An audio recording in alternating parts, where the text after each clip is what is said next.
ఇదివరలో పరలోకం అనేటువంటి అంశం మీద కొన్ని విషయాలు మనం ధ్యానం చేసామండి. ఈ రోజు కూడా మరికొన్ని విషయాలు మాత్రం మనం ధ్యానం చేసేటువంటి వారంగా మనం పరలోకం అనేటువంటి ఈ యొక్క అంశాన్ని గురించి మనం ఆలోచన చేసినట్లయితే ప్రియులరా, దేవుడు పరలోకంలో ఉన్నాడని, పరలోకంలో ఉన్నటువంటి మన దేవుడని, నా దేవుడని, నీ దేవుడని, మన దేవుడని మనం గతించినటువంటి కాలంలో మనం తెలుసుకున్నామండి. పరలోకం యొక్క ఆ ఆ వాతావరణం, పరలోకంలో ఉండేటువంటి దేవుని యొక్క ఔన్నత్యాన్ని గురించి కొన్ని విషయాలు మనం ధ్యానం చేశామండి. పరలోకంలో క్రీస్తున్నాడని, పరిశుద్ధాత్ముడు కూడా పరలోకంలో ఉన్నాడని, దేవదూతలు కూడా పరలోకంలో ఉన్నారని, రాబోయే దినాల్లో మన మన క్రైస్తవులు అనేటువంటి వాళ్ళు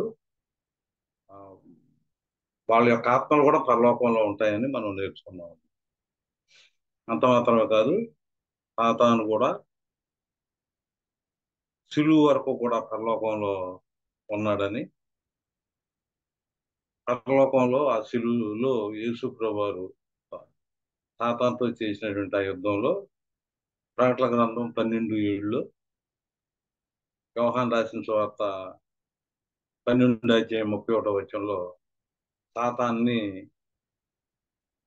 యేసు ప్రభువారు మికాయేలుతో ఉండేటువంటి టీము సాతాను భూమి మీదకి తోసేసినట్లుగా మనం కొన్ని విషయాలు మనం ధ్యానం చేసామండి. పరలోకంలో ఒక్కొక్కరు ఒక్కొక్క డ్యూటీని, అంటే అందరూ కూడా ఒకే పనిని అందరూ కూడా ఒకే పనిని చేస్తా ఉన్నట్లుగా మనం చూస్తా ఉన్నాము. అందరూ ఒకటే అని మనం చెప్పకూడదు, కానీ అందరూ వేరువేరైనా ఒకే పనిని ఐక్యతతో చేస్తున్నారు అనే విషయాన్ని మనం ఆలోచన చేసామండి. పరలోకంలో ఉండేటువంటి దేవుడు సంతోషపడతాడని, పరలోకంలో ఉండేటువంటి దేవుడు ఎవరు మంచివాళ్ళు, ఎవరు చెడ్డవాళ్ళు, మేలు చేసేటువంటి వాడు ఎవరు, కీడు చేసేటువంటి వాళ్ళు ఎవరు అని పరలోకంలో నుంచి పరిశీలన చేస్తూ ఉంటాడు అని కీర్తనలు 53:2, 14:2 మనం నేర్చుకున్నాం.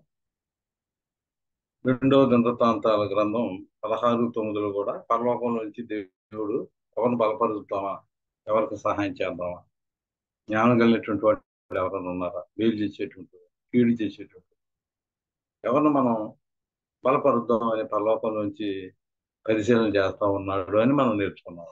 అంత మాత్రమే కాదు, యేసు క్రీస్తు అపోస్తుల కార్యాలు 1:14 మనం 1:11 మనం చూసినటువంటి రీతిగా పరలోక రాజ్యానికి వెళ్ళిపోయినట్లుగా మనందరం కూడా మనందరికీ కూడా తెలిసినటువంటి విషయమే. దేవదూతల యొక్క సమక్షంలో మేఘం ద్వారా, దేవదూతల ద్వారా పరలోకంలోకి వెళ్ళినట్లుగా మనందరికీ కూడా తెలిసినటువంటి విషయం. అయితే పరలోకంలో ఉన్నటువంటి ఆ దేవుని యొక్క కుడిపార్శ్వాన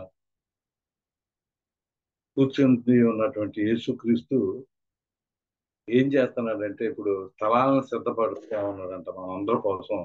మ్యాన్షన్స్ అంటే మన కోసం స్థలాలని, ఒక్కొక్కరికి ఒక్కొక్క స్థలం అక్కడ ఏర్పాటు చేస్తా ఉన్నట్లుగా మనం చూస్తా ఉన్నామండి. యోహాను రాసినటువంటి సువార్త 14వ అధ్యాయంలో మనం, మీ హృదయంలో కలవరపడనీయకుడి, దేవుని యందు విశ్వాసం ఉంచుతున్నారు, నా యందును విశ్వాసం ఉంచుడి, నా తండ్రి అంట అనేక నివాసములు కలవు, లేని యెడల మీతో చెబుతును, మీకు స్థలము సిద్ధపరచ వెళుతున్నాను. నేను వెళ్ళి మీకు స్థలము సిద్ధపరిచిన యెడల నేనుండు స్థలంలో మీరును ఉండులాగున మరలా వచ్చి నా యొద్ద ఉండుటకు మిమ్మును తీసుకొని పోదును. నేను వెళ్ళుచున్న స్థలమునకు మార్గము మీకు తెలియనని చెప్పాను. 6వ వచనం చూడండి. యేసు నేనే మార్గమును సత్యమును జీవమును, నా ద్వారానే తప్ప ఎవడను తండ్రి యొద్దకు రాడు. చూసారు, పరలోక రాజ్యానికి వెళ్ళాలంటే యేసు ప్రభు వారు అనేటువంటి నిత్యులు ఉండాలని, ఆ నిచ్చెన ఆ నిచ్చెన మీద మనం ఆ మెట్లు ఎక్కుకుంటూ ఎక్కుకుంటూ మొట్టమొదటి 5 మెట్లు బాప్తిసంతో 5 మెట్లు అండి. బాప్తిసం తర్వాత మరో 8 మెట్లు, ఇంకా 8 తర్వాత కూడా ఇంకా కొన్ని మెట్లు 2 పేతురులో 1వ అధ్యాయంలో చెప్పినటువంటి రీతిగా అలాగా మెట్లు ఎక్కుతూ ఆత్మీయ ఆత్మీయంగా మనం స్థిరపడుతూ బలపడుతూ దేవుని యొక్క పోలికలు ఆయన యొక్క రూపురేఖలు మనం ఏర్పరచుకుంటూ ఉండాలి. మనం పరలోక రాజ్యానికి వెళ్ళే లోపుగా మనం దేవుని యొక్క పోలికలు సంపాదించుకోవాలని, సపోజ్ ఆరాధన జరుగుతుంది అనుకోండి, ఒక ఆరాధన మనకు వెళ్ళినప్పుడు ఒక సైతాన్ పోలికని పక్కన పెట్టేసేసి దేవుని పోలికని సంపాదించుకొని దేవ స్వభావంలో మన పాలువారమై ఆ నిచ్చెన యేసు ప్రభువారు నేనే మార్గం అంటున్నాడు కదండి, ఆ నిచ్చెన ఎక్కి పరలోక రాజ్యానికి మనం వెళ్ళాలి అనేటువంటి మెసేజ్ కూడా మనం నేర్చుకున్నామండి. అందుచేత ప్రియమైనటువంటి వాళ్ళ పరలోకంలో ఉన్నటువంటి దేవుడు పరలోకంలో ఉన్నటువంటి దేవుని దగ్గరికి మనం వెళ్ళినప్పుడు మనం చెప్పుకున్నామండి, ఒక ఒక గెస్ట్ గా పరలోక రాజ్యంలో మనం ఉండాలనుకుంటే, పరలోకంలో మనం ఉండాలనుకుంటే ఎన్నెన్ని క్వాలిఫికేషన్స్ ఉండాలో కీర్తన గ్రంథం 15వ అధ్యాయంలో మనం నేర్చుకున్నామండి. అంత మాత్రమే కాకుండా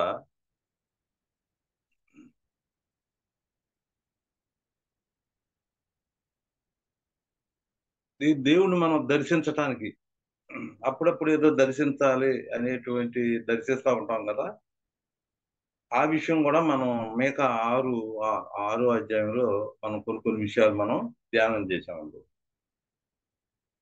అయితే పరలోకంలో ఉండేటువంటి దేవుడు అంటే అది దేవుని యొక్క నివాసమైన పరలోకం, దేవుని యొక్క ఇల్లు అని, ఏమంటే ఆత్మలో నివసించేటువంటి ప్లేస్ అని, దేవదూతలు కూడా ఉంటారని మనం నేర్చుకున్నామండి.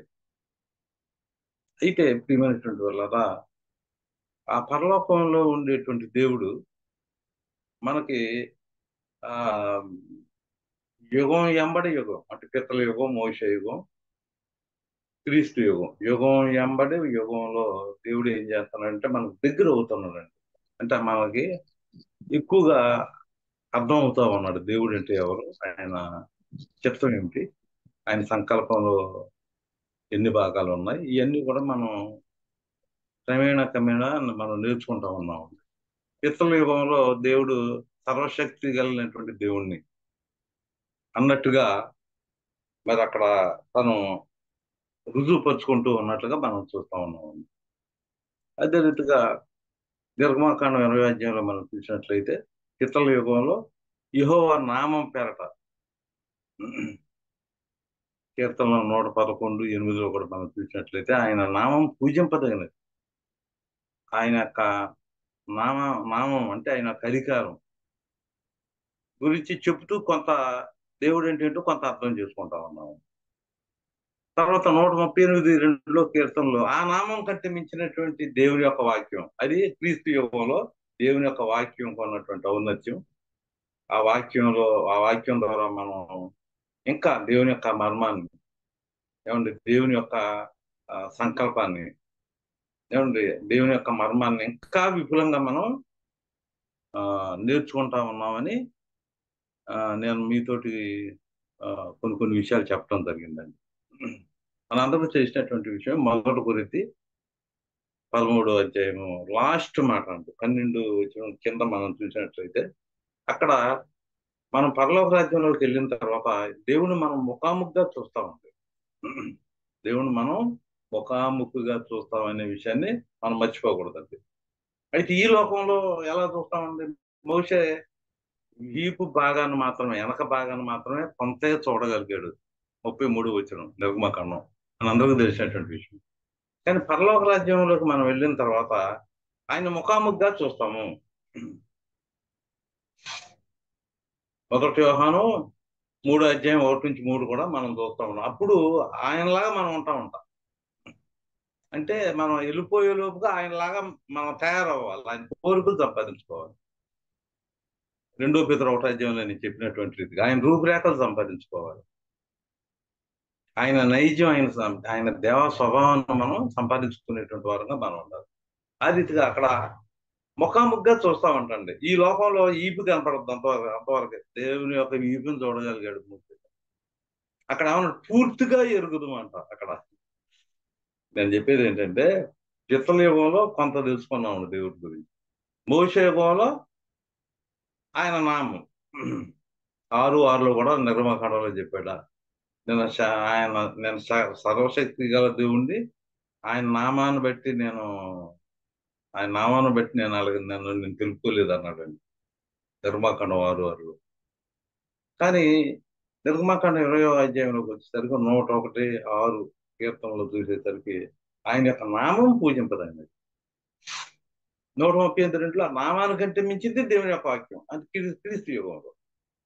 తర్వాత మనం పరలోక రాజ్యంలోకి వెళ్ళాక పూర్తిగా ఎరుగుతూ ఉండే దేవుణ్ణి పూర్తిగా తెలుసుకుంటాము. ఆయన యొక్క ఔన్నత్యం సంపూర్ణంగా, దేవుడు సంపూర్ణుడు పరిపూర్ణుడు కనుక మనం కూడా సంపూర్ణంగా దేవుణ్ణి పూర్తిగా తెలుసుకుంటా ఉంటాండి. 1 కొరింథీ 13వ అధ్యాయం చివరిలో మనం చూస్తా ఉన్నామండి. అందుచేత దేవుడు తన స్థాయిని ఆ ఆ రీతిగా తెలుగుతూ ఉన్నాడండి. మొట్టమొదటిగా మనం ఆలోచన చేసినట్లయితే ప్రియులరా, మన అందరికీ తెలుసు, ప్రత్యక్ష గుడారం ద్వారా, అంటే ప్రత్యక్ష గుడారంలో వయా ప్రత్యక్ష గుడారం ద్వారా దేవుడు దేవుడు ఇశ్రాయేలీయుల్ని కలుసుకొని మాట్లాడేవాడు అనే విషయాన్ని మనం ఆలోచన కలిగి ఉండాలండి. ఒకసారి మీరు రిఫరెన్స్ చెప్తానండి, నోట్ చేసుకోండి.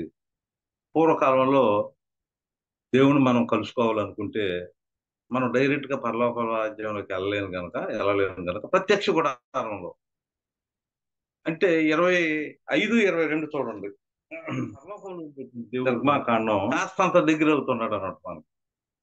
అంటే ఆ ప్రత్యక్ష గుడారంలోకి వచ్చి మనతో మాట్లాడేవాడు అనమాట అండి. 25వ అధ్యాయం 22వ వచనం.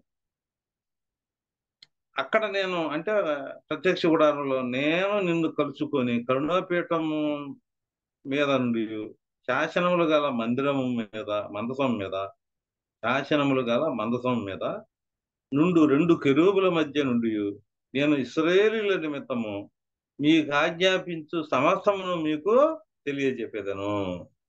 చూసారంటే ఇక్కడ ఆ రీతిగా 29-42 తీయండి. నిర్మాకాండం 29-42.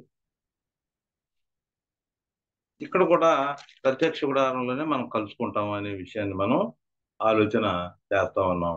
29-42 అండి.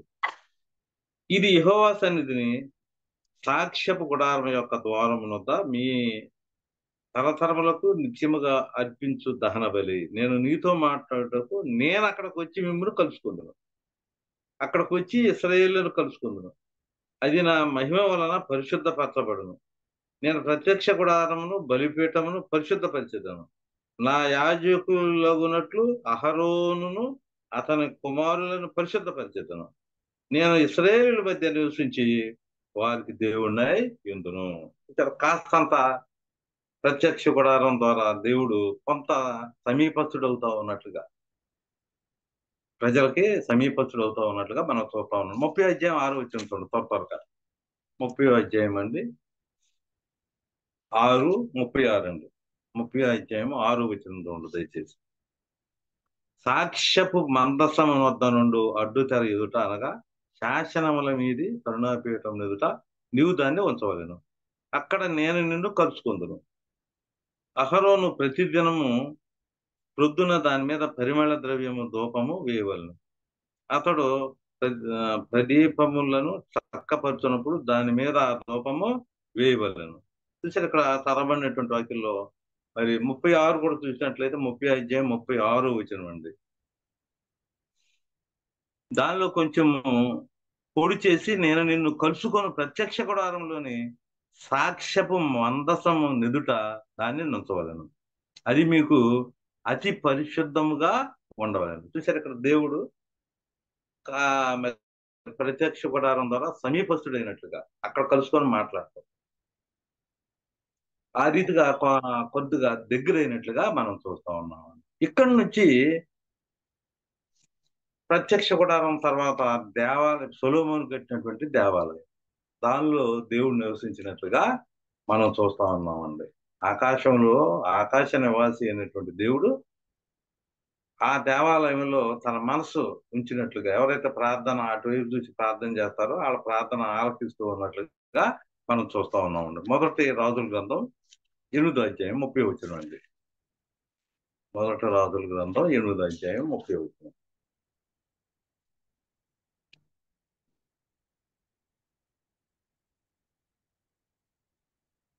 చూడండి, మరియు నీ దాసుడైన నేను నీ జనులైన ఇశ్రాయేలును ఈ స్థలము తట్టు తిరిగి ప్రార్థన చేయనప్పుడల్లా నీ నివాస స్థలమైన ఆకాశమందు విని మా విన్నపమును అంగీకరించుము, వినినప్పుడల్లా మమ్మను క్షమించుము. చూసారు, ఇక్కడ దేవుని యొక్క దేవాలయాన్ని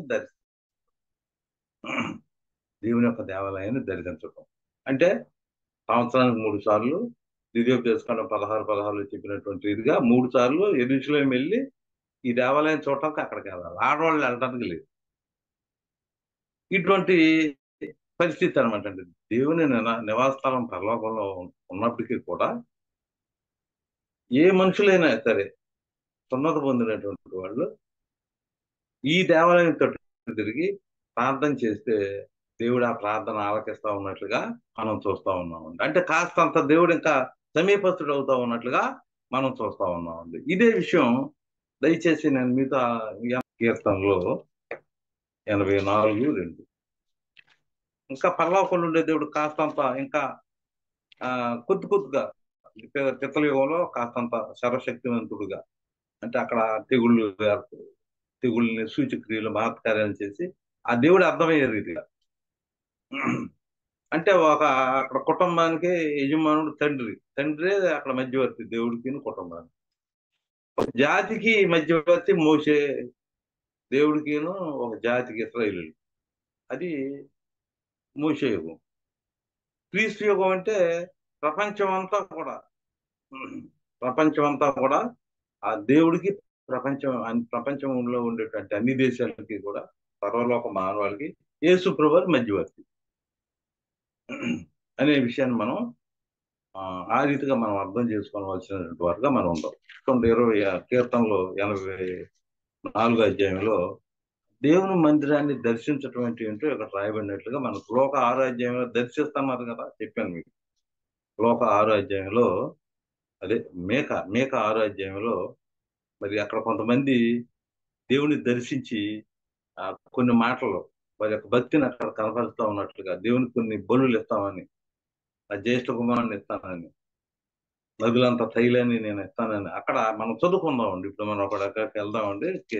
కీర్తనల గ్రంథం 84వ అధ్యాయంలో మనం చూసినట్లయితే 1వ వచనం అండి. సైన్యములకు అధిపతి యెహోవా నీ నివాసములు ఎంత రమ్యములు. చూసారంటే దేవుడు నివసించేటువంటి ప్లేసు ఎంత రమ్యము అని అక్కడ చెబుతా ఉన్నట్లుగా మనం చూస్తా ఉన్నామండి. అదే రీతిగా కీర్తనలు 26:8 చూడండి, అక్కడ కూడా అదే మాటను మనం చూస్తా ఉన్నామండి. అయ్యా పరలోక రాజ్యం దాని యొక్క ఔన్నత్యాన్ని గురించి అక్కడ రాయబడినట్లుగా మనం చూస్తా ఉన్నామండి. సైన్యములకు అధిపతి యెహోవా నీ నివాసములు ఎంత రమ్యములు అని ఇక్కడ చెబుతా ఉన్నట్లుగా మనం చూస్తాం. 2వ వచనం, యెహోవా మందిరావరణములను చూడవాలని నా ప్రాణం ఎంతో ఆశపడుతున్నది, అది సమస్యలుతున్నది. జీవము గల దేవుని దర్శించుటకు నా హృదయం నా శరీరం ఆనందంతో కేకలు వేయుతున్నది.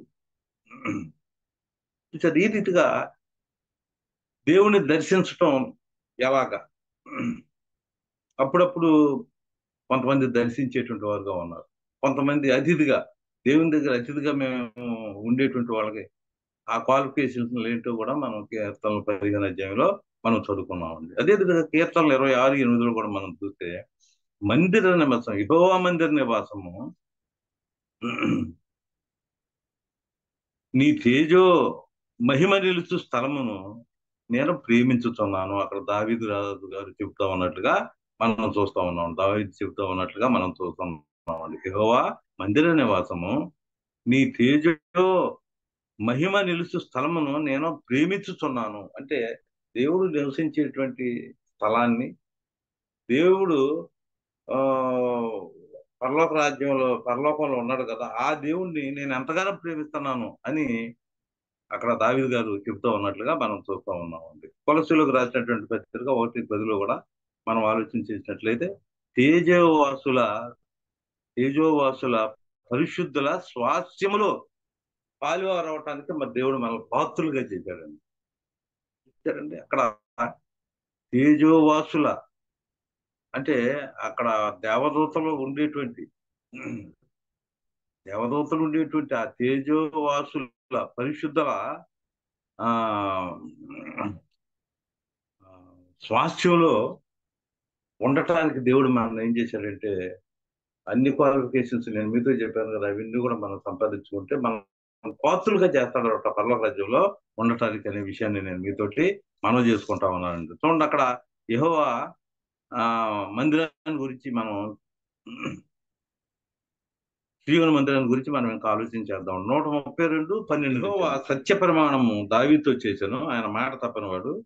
యెహోవా సీయోను ఏర్పరచుకుని ఉన్నాడు, తనకు నివాసస్థలముగా దాన్ని కోరుకుని ఉన్నాడు. ఇది నేను కోరిన స్థానము, ఇది నిత్యము నాకు విశ్రమ స్థానముగా ఉండును. దేవుడు నివసించేటువంటి స్థలం క్రీస్తు సంఘం అన్నమాట అండి. చూసారా, క్రీస్తు సంఘం అంటే పరలోక రాజ్యం యొక్క ప్రతిబింబం. హెబ్రీయులకు రాసినటువంటి పత్రిక 1:3 మనం చూసినట్లయితే ఆయన కింద అన్నాడండి ప్రతిబింబం అని. అంటే ఈ క్రీస్తు సంఘం అనేటువంటి దేవుడు ఇక ఎందుకు పెట్టాడంటే ఆ క్రీస్తు సంఘాన్ని నేను మీతో చెప్పాను కదా, ఇది ఒక ఫ్యాక్టరీ అన్నమాట, ఇది ఒక మిల్లు. దీనిలో మనం సభ్యత్వం తీసుకుంటే బాప్తిసం ద్వారా దేవుని యొక్క పోలికలు మనలో ఉత్పత్తి అవుతాయి అన్నమాట. మీతో చెప్పాను కదా, 2వ పేతురు పత్రికలో ఉన్నటువంటి దేవుని యొక్క పోలికలు సంపాదించుకుంటాం ఈ ఫ్యాక్టరీలో, క్రీస్తు సంఘంలో కనుక మనం ఉన్నట్లయితే. అందుచేత ఈ క్రీస్తు సంఘంలో ఉన్నటువంటి ఆ క్రీస్తు సంఘంలో అది పరలోక రాజ్యం యొక్క ప్రతిబింబం అన్నమాట. చూసారు, అది మనకి ఆ ఈ పరలోక రాజ్యమే భూలోకంలో ఉన్నట్లుగా. దీనిలో దేవుని యొక్క పోలికలు మనం సంపాదించుకుంటాం అన్నమాట. ఏంటి, మనం అసలైన సిసలైన పరలోకానికి వెళ్ళటానికి ముందుగా దీనిలో మనం ఏం చేస్తామంటే, ఆ దేవుడు ఏం చేశాడంటే మనకు ఒక గ్యారెంటీ ఇచ్చినట్లుగా మనం చూస్తా ఉన్నాం. బాప్తిసం పొందినప్పుడు పరిశుద్ధాత్మని గ్యారెంటీ ఇచ్చాడు. ఏంటి, పరలోక రాజ్యానికి మీరు వెళ్తారు అనేటువంటి ఒక సంచికరువును మనకి ఇచ్చినట్లుగా మనం చూస్తాం. అందుచేత క్రీస్తు సంఘంలో సభ్యత్వం పొందామండి. ఇంకా సభ్యత్వం పొందామంటే మనం దీనిలో దేవుని యొక్క పోలికలు మనం సంపాదించుకొని మనం చనిపోయిన తర్వాత పరలోక రాజ్యానికి మనం వెళ్తాము అనే గ్యారెంటీని పొందటానికి కూడా మనకి క్రీస్తు సంఘం అని మనకి ఇచ్చినట్లుగా మనం చూస్తా ఉన్నాం. అందుచేత పరలోక రాజ్యానికి వెళ్ళటానికి మనకి ఎన్ని గ్యారెంటీలు ఇచ్చాడో చూడండి. అందుచేత ఈ పరలోకంలో ఉండేటువంటి దేవుడు మరి పితల యుగంలో కాస్తంత దగ్గరగా, మోషే యుగంలో మరింత దగ్గరగా, క్రీస్తు యుగంలో ఇంకా దగ్గరగా. చూసారా, క్రీస్తు సంఘం మన హృదయంలోకే దేవుడు వచ్చినటువంటి పరిస్థితి. పరలోకంలో ఉండేటువంటి దేవుడు భూ భూమిలో ఉండేటువంటి క్రీస్తు సంఘంలో ఉంటున్నాడు. ఎంత గొప్ప సంగతి మీరు ఆలోచించారు. ఒక ఫ్యామిలీ, ఒక భార్య భర్త పిల్లలు, ఒక సంఘం అనమాట అండి. ఈ కొన్ని కుటుంబాలు కలిస్తే కూడా సంఘమే. ఒక కుటుంబంలో భార్య భర్త పిల్లలు కూడా సంఘమే. అంటే దేవుడు ఎక్కడ నివసిస్తాడు? క్రీస్తు సంఘంలో నివసిస్తాడు. యేసుక్రీస్తు హృదయంలో వాక్యం ద్వారా నివసిస్తాడు. పరిశుద్ధాత్ముడు ఈ శరీరంలో నివసిస్తాడు. చూశారండి, దేవుడు క్రీస్తు సంఘంలో ఉంటాడు. అంటే ఏంటనమాట, నేను ఇంట్లో ప్రార్థన చేసుకుంటాను, ఆదివారం ఆరాధనకి వెళ్ళాలంటే ఎలాగా? భార్య వెళ్తుంది, పిల్లలు వెళ్తారు, నువ్వు నువ్వు ఒక భార్య కానీ భర్త కానీ ఇంట్లో ఉన్నారనుకోండి, మరి దేవుడు సంఘంలో ఉంటాడు కదా, మరి సంఘానికి ప్రజాదరణ వెళ్ళొద్దా? కొంతమంది వెళ్ళరు. వెళ్ళకపోతే మన శరీరంలో ఉండేటువంటి పరిశుద్ధాత్ముడు దుఃఖిస్తాడు, ఏడుస్తాడు. చూసారా, మనలో ఉండేటువంటి పరిశుద్ధాత్ముడు, శరీరంలో ఉండే పరిశుద్ధాత్ముడు కూడా మన కోసం ప్రార్థన చేస్తున్నాడు. యేసుక్రీస్తు మన కోసం ప్రార్థన చేస్తున్నాడు. దేవుడు క్రీస్తు సంఘంలో నివాసం చేస్తా ఉన్నట్లుగా మనం చూస్తా ఉన్నాము. అందుచేత ఇంకా మనం పరలోక రాజ్యంలోకి వెళ్ళిన తర్వాత ముఖాముఖిగా చూస్తాం, ఇంకా పూర్తిగా తెలుసుకుంటాం అనే విషయాన్ని నేను మీతోటి మనం చేసుకుంటా ఉన్నానండి. అందుచేత ఇంతకీ నేను మీతోటి చెప్పేది ఏంటంటే, ఈ దేవుని దర్శనానికి 84 అధ్యాయంలో దావీదు వచ్చాడు కదా. వచ్చినప్పుడు ఆయన యొక్క అనుభవం అక్కడ చెబుతూ ఉన్నట్లుగా మనం చూస్తా ఉన్నామండి. దావీదు తప్పు చేసినప్పుడు, అయ్యో దేవుని సమూహంలోకి నేను ఎలాగెళ్ళాలి, పిచ్చుకులకి అక్కడ స్థలం ఉంది కానీ నాకు లేకపోయినే, నేను ఒక తప్పు చేశానని కీర్తనలు 51లో ఎంతో పశ్చాత్తాపడతా ఉన్నట్లుగా మనం చూస్తా ఉన్నాం. అందుచేత ఇక్కడ మనం నేర్చుకునేది ఏమిటంటే, యెహోవా దేవుణ్ణి దర్శించటానికి మనం వచ్చినప్పుడు అక్కడ దేవుడు ఏం చెబుతున్నాడో చూడండి. మీకా గ్రంథంలో, పుస్తకంలో మనం చూసినట్లయితే మీకా 6:6 అండి. నేను యెహోవాను దర్శించును, ఏమి తీసుకుని వచ్చి మహోన్నతుడైన దేవుని సన్నిధిని నమస్కారం చేతును, దహన బలులను ఏడాది దూడలను అర్పించి దర్శించున, వేల కొలది పొట్టేళ్లను, వేలాది నదులంత విస్తారమైన తైలమును ఆయన సంతోషము కలుగజేయన, నా అతిక్రమణకై నా జ్యేష్ఠపుత్రుని నేను ఎత్తున, నా పాప పరిహారమునకై నా గర్భఫలమును నేను ఎత్తున, మనుషుడు ఏది ఉత్తమం అది నీకు తెలియజేయబడి ఉన్నది. ఏమండి, న్యాయముగా నడుచుకున్నటయు, కనికరమును ప్రేమించుటయు, దీన మనసు కలిగి దేవుని ఎదుట ప్రవర్తించుటయు, ఇంతే కదా యెహోవా నిన్ను అడుగుతున్నాడు. చూసారా, ఇవన్నీ తీసుకొస్తున్నారు. ఏమండి, ఇవన్నీ కూడా మీరు నా దగ్గరికి తీసుకొస్తున్నారు. ఏమండి, వీటన్నిటికంటే నాకు కావాల్సిన బలులు కూడా నాకు అవసరం లేదు. అర్థమైందా? బలులు కూడా నాకు అవసరం లేదు. నాకు కావాల్సింది ఏంటంటే, న్యాయంగా నడుచుకోవాలి, కనికరమును ప్రేమించాలి, దీన మనసు కలిగి దేవుని ఎదుట ప్రవర్తించుట, ఇంతే కదా. నేను పెద్దగా మీ మీద బరువులు పెట్టడం లేదు కదా అని దేవుడు చెబుతూ ఉన్నట్లుగా మనం చూస్తా ఉన్నాం. అది దర్శనానికి వచ్చినటువంటి వాళ్ళు అప్పుడప్పుడు దేవుణ్ణి దర్శించడానికి వచ్చినటువంటి వాళ్ళకి రూల్స్. కీర్తన 15 అధ్యాయంలో అతిథిగా ఉండటానికి ఉంటేనే అన్ని రూల్స్. మరి పర్మనెంట్ గా మన పరలోక రాజ్యంలో ఉండాలంటే, క్రీస్తు సంఘంలో ఉండటానికి ఇన్ని రూల్స్. మరి పరలోక రాజ్యంలో పర్మనెంట్ గా ఇంకా తరతరాలు యుగాలు ఉండాలంటే మరి ఎన్ని రూల్స్ ఉంటాయి అనేటువంటిది మనం ఆలోచన చేయబద్దులు. ఇక్కడ ఏమంటున్నాడంటే, న్యాయంగా నడుచుకున్నట్టు. ఓ ఇశ్రాయేలీయులారా, మీరు నా ఎదుట మీరు న్యాయంగా ఉండాలి. న్యాయంగా ఉండాలంటే మీ దగ్గర ఏముంది? పదో వచ్చిన చూడండి, 6-10. అన్యాయం చేయవారి ఇళ్లలో అన్యాయం చేత సంపాదించిన సొత్తులను చూసారా, మీ దగ్గర అన్యాయం ఉంది. ఇశ్రాయేలు అడుగుతా ఉన్నారు. ఇశ్రాయేలీయుల దేవుడు నిలదీస్తా ఉన్నట్లుగా మనం చూస్తా ఉన్నాం. నేరారోపణ చేస్తున్నారు. మీరు నా సమూహంలోకి వచ్చారు, ఇంకా పరలోక రాజ్యంలోకి రావాలనేటువంటి తపన మీలో ఉంది. ఓకే, నా దగ్గరికి దర్శనానికి అప్పుడప్పుడు వస్తున్నారు. వస్తేనే ఇన్ని రూల్స్ కదా. ఎన్ని రూల్స్ అండి? నేను అక్కడ ఏం చెప్తున్నాడంటే, మీరు వచ్చేటప్పుడు ఏం చేయాలంటే, ఒక న్యాయం కలిగి ఉండాలి. అంటే మీ ఇంట్లో న్యాయం ఉందా? ఏమంటున్నాడంటే అక్కడ, అన్యాయము చేయవారి ఇండ్లలో అన్యాయంతో సంపాదించిన సొత్తులను, చిన్నదిగా చేయబడిన ఏమైనా ఆ కొలయు ఉన్నవు కదా, తప్పుడు త్రాసును తప్పురాళ్ళు గల సంచి ఉంచుకొని నేను పవిత్రుడను అగుదునా, వాటిలోని ఐశ్వర్యవంతులు ఎడతాక బలత్కారం చేయదురు. చూసారు, ఈ రీతికి అక్కడ మరి అన్యాయం ఉన్నట్లుగా మనం చూస్తా ఉన్నామండి. ఇంకా చూడండి, ఇక్కడ ఏమంటున్నాడు యొక్క ఆ కనికరమును ప్రేమించుతాయి. కనికరం అంటే అర్థం ఏంటి అనమాట అండి?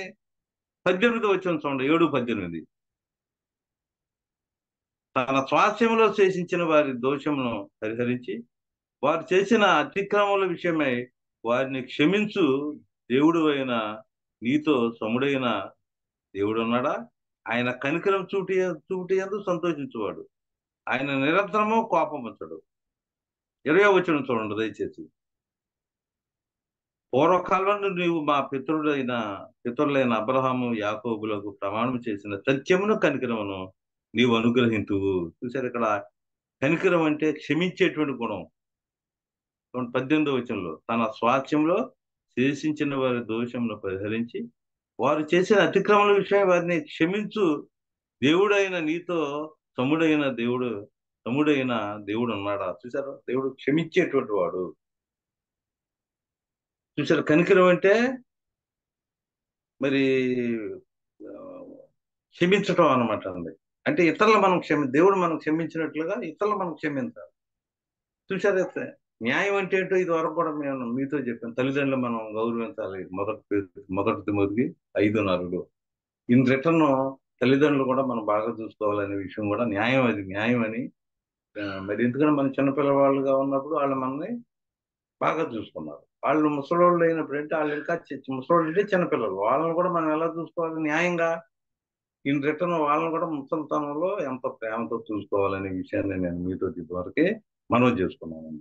మూడోది ఏంటంటే దీన మనసు అనేటువంటి వస్త్రాన్ని ధరించుకోవాలని 1 పేతురు 5:6 కూడా నేను మీతోటి చెప్పడం జరిగింది.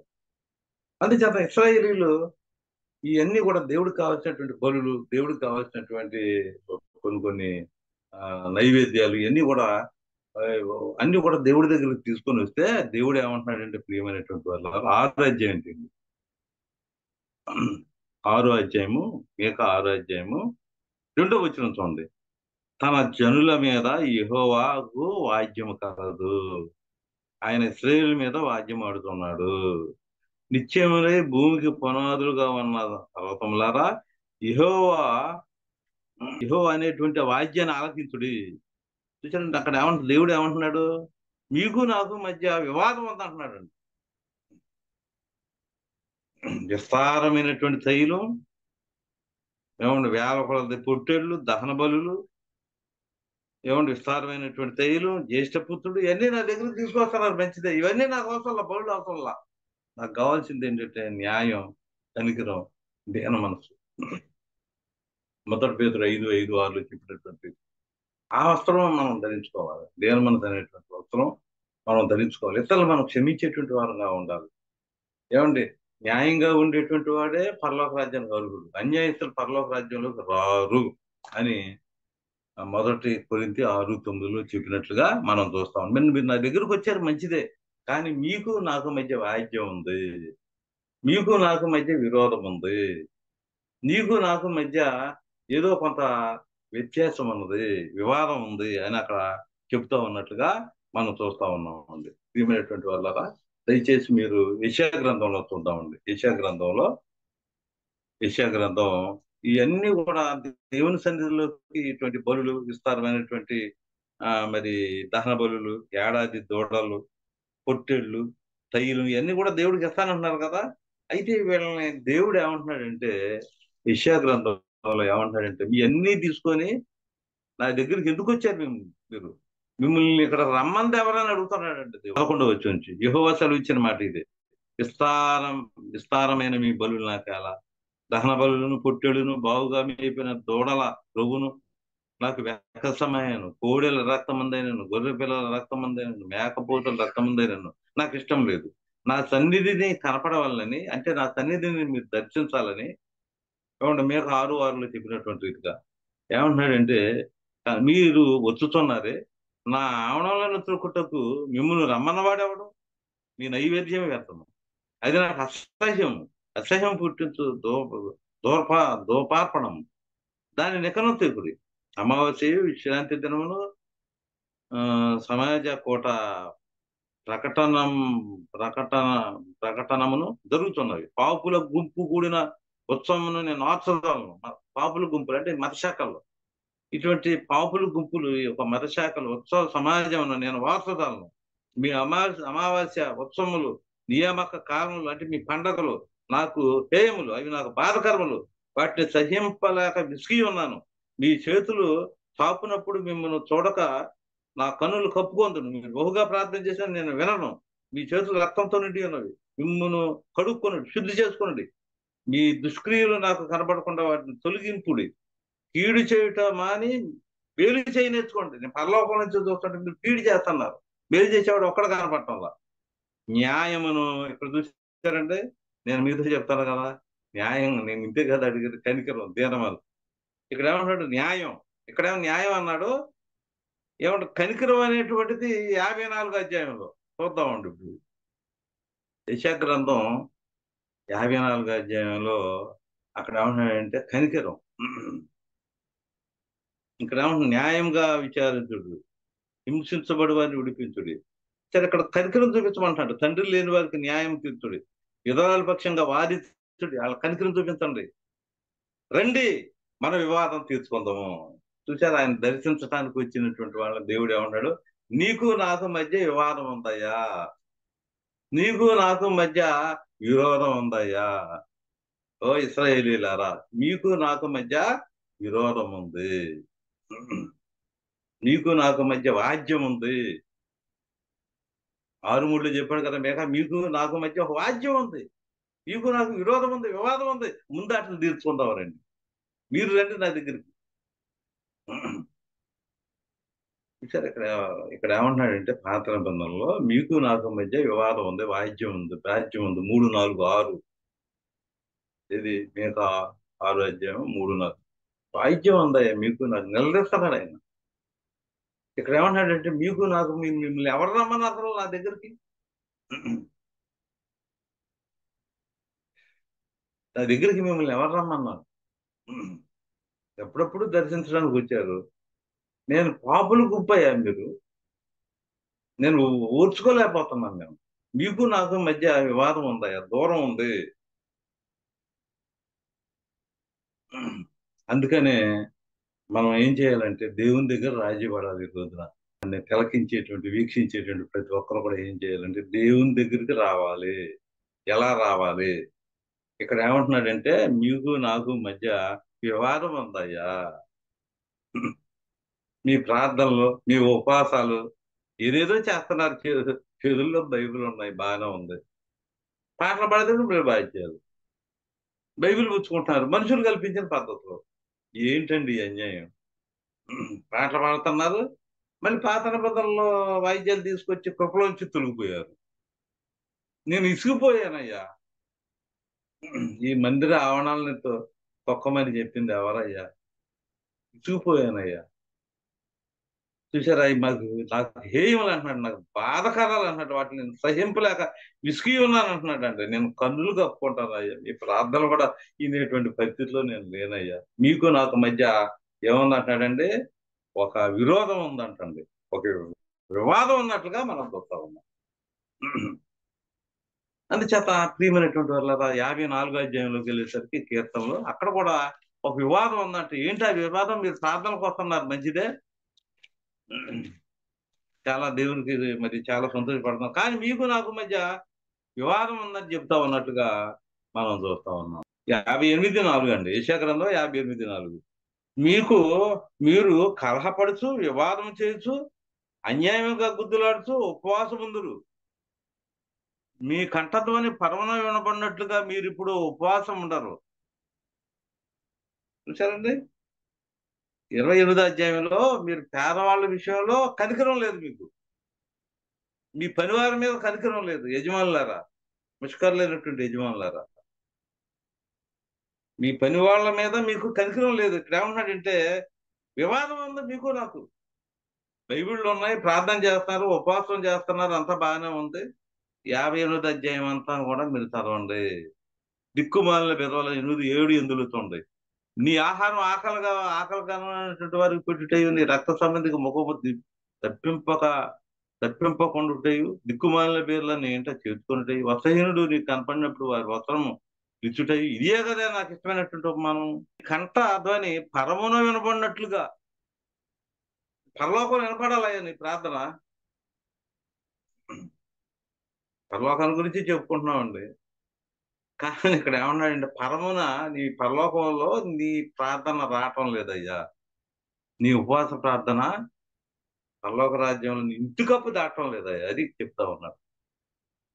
ప్రభు అని పిలిచేవాడు పరలోక రాజ్యంలోకి రాడు, నా తండ్రి చిత్త ప్రకారం చేసేవాడే పరలోక రాజ్యంలోకి వస్తాడు. ప్రభు అని రోజంతా రాత్రంతా నువ్వెంత ప్రాకులాడినా సరే, ఎంత ప్రార్థన చేసినా పరలోక రాజ్యానికి బాబు. ఇక్కడ ఏమంటున్నాడు, నీ కంఠధ్వని పరమలో వినబడినట్లుగా మీరు ఇప్పుడు ఉపవాసం ఉంటారు. మీ ఉపవాసాలు పరలోక రాజ్యాన్ని తీసుకురావట్లా, దీర్ఘ ప్రార్థనలు.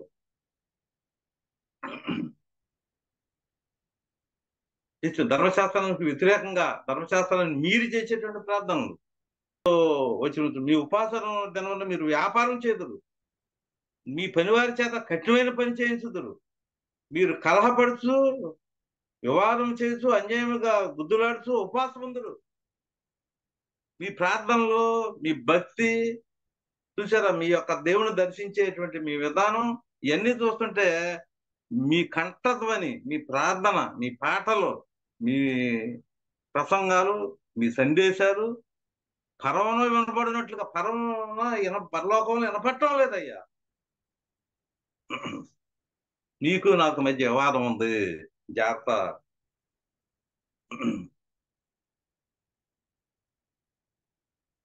మనందరం కూడా ఎలా ఉన్నామంటే దేవునికి వ్యతిరేకంగా, విరోధంగా, ఏమంటే దేవుడికి మనకు మధ్య వివాదం ఉందంట. అదే రీతి తప్పైన కుమారుడికి పరలోకంలో ఉండేటువంటి తండ్రికి వివాదం ఉందండి, విరోధం ఉంది. అందుకనే తప్పైన కుమారుడు మారు మనసు పొంది, తన జీవితంలో మారు మనసు పొంది పరలోకంలో ఉండే దేవుడు సంతోషపడతాడు. ఒక్క పాపి విషయమే పరలోకంలో సంతోషం కలుగుతుంది, దేవదూతలకు సంతోషం కలుగుతుంది. చూశాడు ఎంత దూరం వెళ్ళాడో తండ్రిని విడిచిపెట్టి, అంత దూరం తిరిగి వచ్చామన్నాడు. అయ్యా, నీకు పరలోకానికి విరోధంగా పాపం చేశాను, నీకు నాకు వివాదం ఉంది, నీ ఆశను పాడు చేశా, నువ్వు నాకు ఇచ్చిన తలాంతులు పాడు చేశా. ఎంత దూరం వెళ్ళాడో అంత దూరం వచ్చాడు. అదే రీతిగా ఎంత దూరం నువ్వు దేవుని సన్నిధికి, ఏమన్నా వాయిద్యాల చేత ఎంత దూరంగా ఉన్నావు, ఆ వాయిద్యాలను విడిచిపెట్టి మళ్ళీ వాక్యానుసారంగా దేవుడి దగ్గర రావాలి. తప్పుడు సిద్ధాంతాలను పక్కన పెట్టి ఎంత దూరం వెళ్ళిపోయావో మళ్ళీ దేవుడి దగ్గరికి అంత దూరం నువ్వు రావాలి. ఆదివారం ప్రార్థన మానేసి నువ్వు ఎంత దూరంలో ఉన్నావో నీకు నువ్వు పశ్చాత్తాపం పొంది నీ ప్రార్థన పరలోకంలో వినపడాలంటే ఎంత దూరం వెళ్ళావో పరలోకానికి విరోధంగా ఉండేటువంటి నువ్వు దేవుడి దగ్గరికి వచ్చి, అయ్యా నీకు విరోధంగా దేవుడు ఏమంటాడంటే, నీకు నాకు మధ్య వివాదం ఉంది, తీర్చుకుందాం రండి నా దగ్గరికి. ఇర్మియా గ్రంథం 4:1 ఎక్కడ అటు ఇటు తిరగకుండా అయ్యా నన్ను నిలిచివేసి, నువ్వు అటు ఇటు తిరగొద్దయ్యా, నా దగ్గరికే రావాలి. పరశాఖల దగ్గరికి వెళ్ళొద్దు, తప్పుడు బాధుల దగ్గరికి వెళ్ళొద్దు, వాళ్ళ దగ్గర శుభమని చెప్పొద్దు. 2 యోహాను 9 మనం చూస్తా ఉన్నామండి. 4:1 ఇర్మియా గ్రంథంలో ఇదే యెహోవా వాక్కు, ఇశ్రాయేలు నువ్వు నాకు విరోధంగా ఉంటావయ్యా, నువ్వు తిరిగి రానుద్దేశించిన వీళ్ళ నా యొద్దకే రావాలి, ఇంకెక్కడికి వెళ్ళొద్దు, పరశాఖల దగ్గరికి వెళ్ళొద్దు అయ్యా. ఏమంటాడంటే, ఇదే యెహోవా వాక్కు, ఇశ్రాయేలు నువ్వు తిరిగి రానుద్దేశించిన వీళ్ళ నా యొద్దకే రావాలి. నీవు ఇటు అటు తిరుగుటం మాని నీ హేయక్రియలను నా సన్నిధి నుంచి తొలగించి సత్యమును బట్టి, న్యాయాన్ని బట్టి, నీతిని బట్టి యెహోవా జీవంతో ప్రమాణం చేసేలా జనములు ఆయన యందు తమకు ఆశీర్వాదం కలుగుననుకుందురు, ఆయన యందే అతిశయపడుతురు. చూసారు, ఎక్కడెక్కడికో వెళ్ళిపోయారు మీరు, పరలోకానికి విరోధంగా ఉన్నారు, దేవుడికి విరోధంగా ఉన్నారు. ఎంత దూరం వెళ్ళారో అంత దూరం తప్పైన కుమారులాగా వచ్చి, అయ్యా నీకు పరలోకానికి విరోధంగా పనిచేశానయ్యా అని దేవుడితో సమాధాన పడేటువంటి వారుగా ఉండాలని నేను మనం చేస్తా కదా. ఆమోదండి 4వ అధ్యాయం అండి, 5, 6, 7 వచనాలండి. చూసి ఎంత శిక్షించినా సరే, నేను మిమ్మల్ని తప్పైన కుమారుడు పందుల దగ్గర ఉన్నాడు అంటే ఏంటంటే, బాప్తిసం పొందినా ఏమన్నా కడిగినా సరే మళ్ళీ బురదలోకి వెళ్తుంది అది. ముఖ్యంగా 4:6 చదువుకోండి. మీ పట్టణములన్నింటిలోనూ నేను మీకు దంతశుద్ధి చేసినాను అంటే, తప్పైన కుమారులాగా శిక్షించినా, పంది పొట్టు పెట్టినా, పందులోడి దగ్గరికి వెళ్ళినా, పందులను కాసే పరిస్థితి ఉన్నాయి. ఇక్కడ ఏమంటున్నాడంటే, నా తట్టు తిరిగిన వారు కాదు. అందుచేత ఇక్కడ మనం ఆలోచన 5వ అధ్యాయంలో చూడండి, 4వ వచనం అండి. ఇశ్రాయేలుతో యెహోవా సెలవిచ్చినదేమనగా, నన్ను ఆశ్రయించుడి, నన్ను ఆశ్రయించేయాలి మీరు బతుకుదురు. బేతేలుని ఆశ్రయించొద్దు, గిల్గాల్లో ప్రవేశించుకుడి, బెయేర్షెబాకు వెళ్ళకుడి. గిల్గాలు అవశ్యముగా చెరపట్టబడిపోవును, బేతేలు శూన్యమగును. యెహోవాను ఆశ్రయించుడి, అప్పుడు మీరు బ్రతుకుదురు.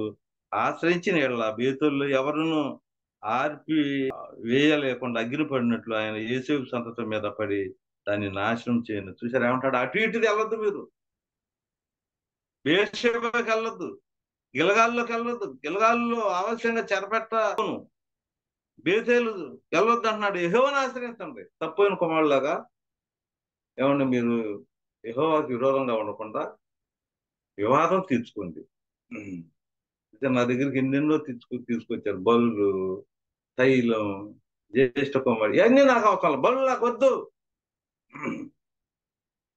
అందుచేత మనం ఏం చేద్దామంటే, పరలోక రాజ్యానికి వెళ్ళాలంటే మనం ముందు ఆయనకి మనకు మధ్య ఉండేటువంటి వివాదాన్ని పక్కన పెట్టి, నేను చెప్పాను కదా 5 మెట్లు బాప్తిసం పొంది మళ్ళీ 8 మెట్లు ఆయన పోలికలు మనం సంపాదించుకొని మనం ఏం చేద్దామంటే పరలోక రాజ్యానికి వెళ్ళేటువంటి వారంగా ఉందామండి. వందనాలండి.